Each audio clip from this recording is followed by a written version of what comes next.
पिछले लेसन में हमने शुरुआत की थी कुछ ग्रामेटिकल मिस्टेक्स को ठीक करने की जो हम जाने अनजाने में अपनी स्पोकन और रिटन इंग्लिश में करते रहते हैं।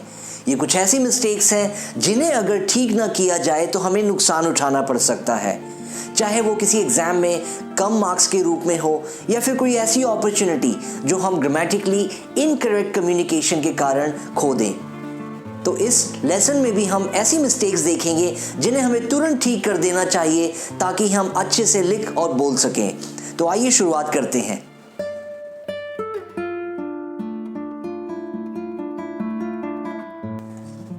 ईच अदर और वन अनदर को लेकर भी बहुत कंफ्यूजन होती है और इसी कंफ्यूजन की वजह से काफ़ी मिस्टेक्स भी होती हैं। आइए इस गलती को सुधार लेते हैं। जहां पर भी दो व्यक्तियों की बात होगी वहां पर हम ईच अदर का इस्तेमाल करेंगे। जहां पर दो से ज़्यादा की बात हो रही हो वहां वन अनदर। लेकिन जहां पर नंबर इनडेफिनिट हो, आपको ना पता हो कितने लोगों की बात हो रही है, तो वहां ईच अदर और वन अनदर किसी का भी इस्तेमाल कर सकते हैं।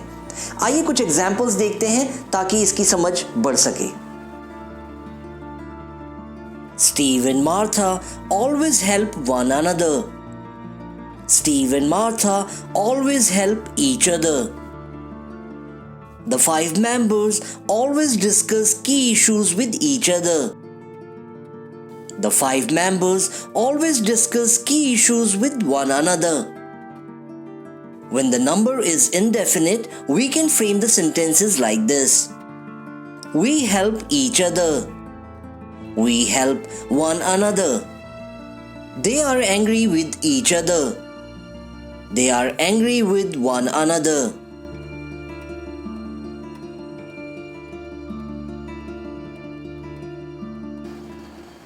Phrases look forward to, looking forward to, with a view to और committed to, इनके बाद हमेशा gerund का इस्तेमाल होता है, यानी verb plus ing।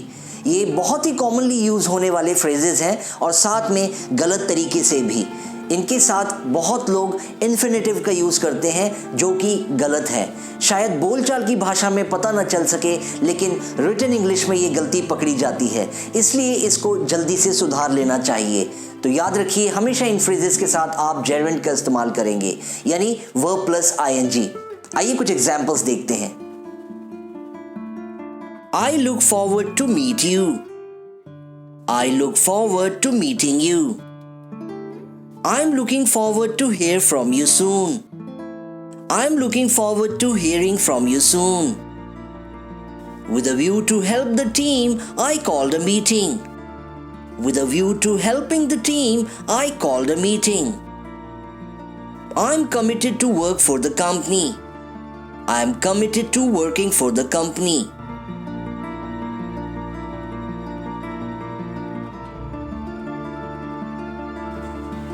अपने डाउट्स और डायलेमा बताने के लिए आप कंजंक्शंस इफ और वेदर को इंटरचेंजेबली यूज कर सकते हैं, लेकिन जिस सेंटेंस में और नॉट अंत में आएगा वहां पर आपको सिर्फ वेदर ही यूज करना है। आइए कुछ एग्जांपल्स देखते हैं। I am not sure if he will come. I am not sure whether he will come. We don't know if we will make some profit this year. We don't know whether we will make some profit this year. If the sentence involves or not at the end, you need to be careful. I'm not sure if he will come or not. I'm not sure whether he will come or not. Steve called Mark to know if he was in the town or not. Steve called Mark to know whether he was in the town or not.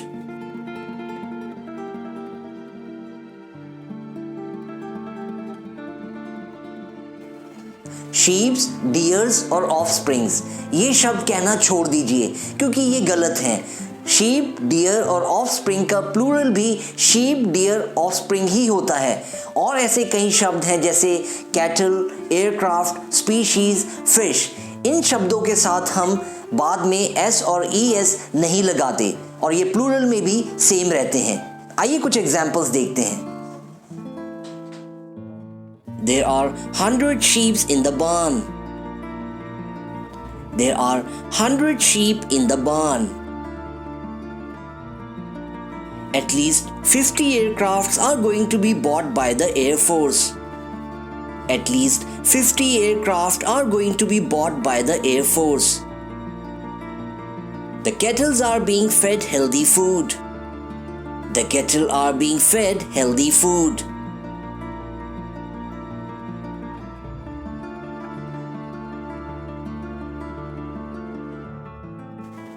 Prefer के बाद then लगाना भी एक बहुत बड़ी mistake है।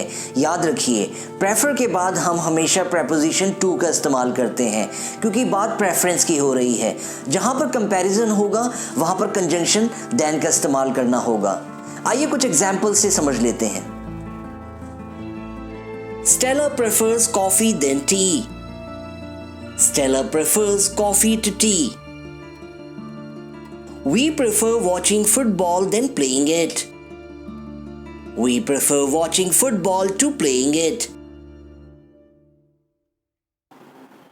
तो ये थी वो कुछ कॉमन ग्रामेटिकल मिस्टेक्स जिन्हें हमें तुरंत सुधार लेना चाहिए ताकि हम एक अच्छे स्पीकर और राइटर बन सकें।